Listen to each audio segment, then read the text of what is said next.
Aspirin, also known as acetylsalicylic acid, is a medication used to reduce pain, fever, or inflammation. Aspirin is a nonsteroidal anti-inflammatory drug and works similarly to other NSAIDs but also suppresses the normal functioning of platelets. Acetylsalicylic acid is used in the treatment of arthritis, rheumatoid fever, gout, inflammation, osteoarthritis, rheumatic fever. Acetylsalicylic acid is used in the prevention of cerebral infarction, ischemic attack, transient myocardial infarction, pain, preeclampsia. Aspirin is used to reduce fever and relieve mild to moderate pain from conditions such as muscle aches, toothaches, common cold, and headaches. It may also be used to reduce pain and swelling in conditions such as arthritis. Aspirin is known as a salicylate and a nonsteroidal anti-inflammatory drug. It works by blocking a certain natural substance in your body to reduce pain and swelling. Aspirin given shortly after a heart attack decreases the risk of death.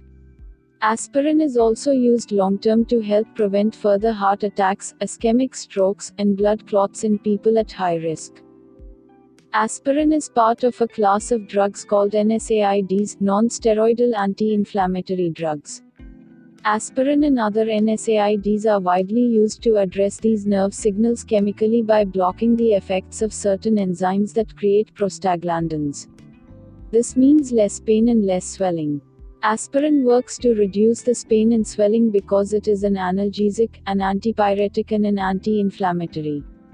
In addition to chemically blocking your body's pain signals, aspirin can also reduce the risk of heart attacks and certain strokes. Aspirin works to prevent the platelets in your blood from clumping and clotting in your arteries, thereby reducing these risks by improving blood flow to your heart and brain. Aspirin is the only OTC pain reliever known to have these life-saving benefits. Usual adult dose for osteoarthritis. For initial dose, take 3 grams orally per day in divided doses. For maintenance, adjust dose as needed for anti-inflammatory efficacy. Usual adult dose for rheumatoid arthritis. For initial dose, take 3 grams orally per day in divided doses. For maintenance, adjust dose as needed for anti-inflammatory efficacy. Usual adult dose for systemic lupus erythematosus. For initial dose, take 3 grams orally per day in divided doses. For maintenance, adjust dose as needed for anti-inflammatory efficacy. Usual adult dose for fever. As oral. Take 300 to 650 mg orally every 4 to 6 hours as needed. As maximum dose, take 4 grams in 24 hours. Usual adult dose for pain. As oral. Take 300 to 650 mg orally every 4 to 6 hours as needed. As maximum dose, take 4 grams in 24 hours. Usual adult dose for myocardial infarction. For initial dose, take 160 to 162.5 mg orally once as soon as myocardial infarction is suspected. For maintenance dose, take 160 to 162.5 mg orally once a day for 30 days post-infarction. Usual adult dose for ischemic stroke. For immediate release, take 50 to 325 mg orally once a day. For extended release, take 162.5 mg orally once a day. Usual adult dose for ischemic stroke prophylaxis. For immediate release, take 50 to 325 mg orally once a day. For extended release, take 162.5 mg orally once a day. Usual adult dose for angina pectoris prophylaxis. For immediate release, take 75 mg to 325 mg orally once a day.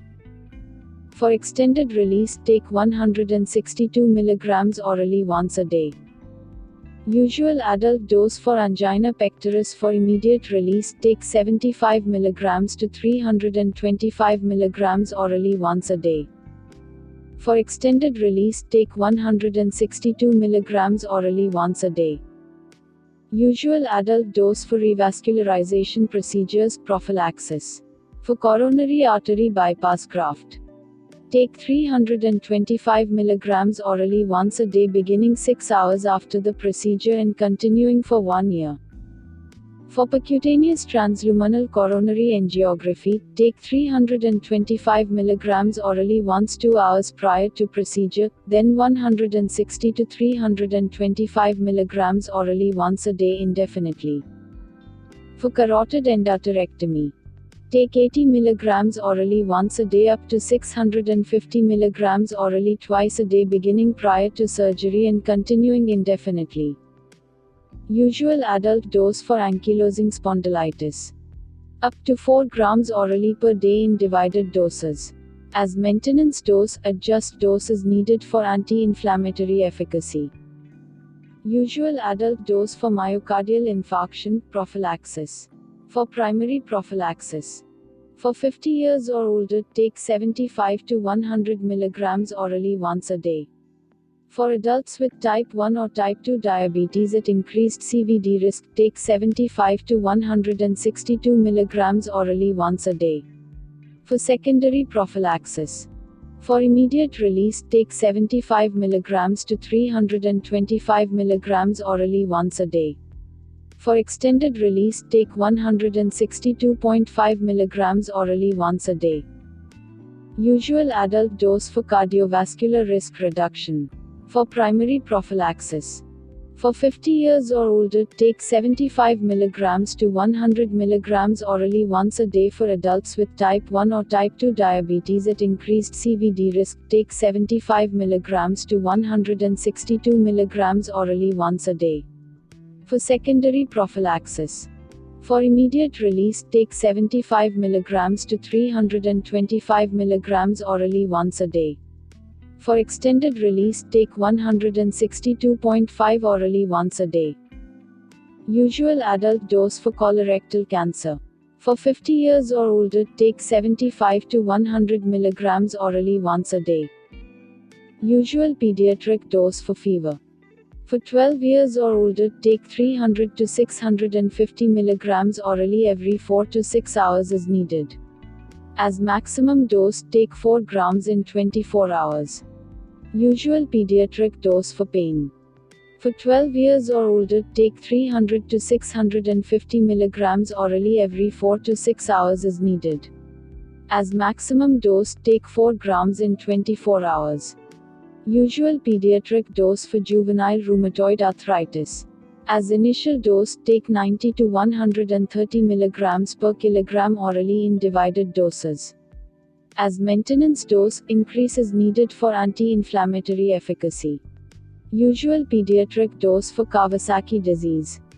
As initial, take 80 to 100 mg per kilogram orally in divided doses for up to 14 days, as an anti-inflammatory agent. Followed by 1 to 5 mg per kilogram orally per day for 6 to 8 weeks, as an antiplatelet agent. Usual pediatric dose for thrombotic thromboembolic disorder. Take 1 to 5 mg per kilogram orally per day. Check with your doctor immediately if any of the following side effects occur while taking aspirin: abdominal or stomach pain, cramping, or burning. Black tarry stools. Bloody or cloudy urine. Change in consciousness. Chest pain or discomfort. Confusion. Constipation. Convulsions, severe or continuing. Dark urine. Decreased frequency or amount of urine. Diarrhea. Difficult breathing. Drowsiness. Fainting. Fast breathing. Feeling that something terrible will happen. Fever. General tiredness and weakness. Greatly decreased frequency of urination or amount of urine. Headache. Heartburn. Increased thirst. Indigestion. Irregular heartbeat. Light colored stools. Loss of appetite. Loss of consciousness. Lower back or side pain. Muscle cramping and weakness. Muscle tremors. Nausea or vomiting. Nervousness. Numbness or tingling in the hands, feet, or lips. Panic. Rapid, deep breathing. Restlessness. Seizures. skin rash, stomach cramps, swelling of the face, fingers, or lower legs, unusual bleeding or bruising, unusual tiredness or weakness, vomiting of blood or material that looks like coffee grounds, weakness or heaviness of the legs, weight gain, yellow eyes and skin. It is unsafe to consume alcohol with aspirin tablet.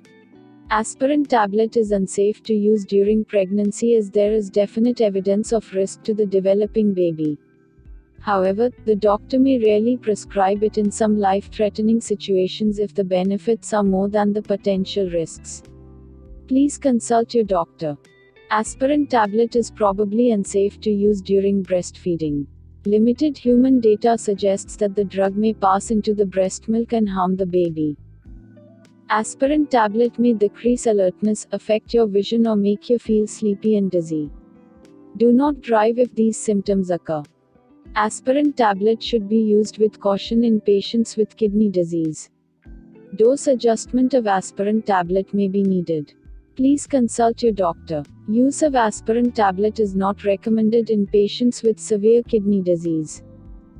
Aspirin tablet should be used with caution in patients with liver disease. Dose adjustment of aspirin tablet may be needed. Please consult your doctor. Use of aspirin tablet is not recommended in patients with severe liver disease.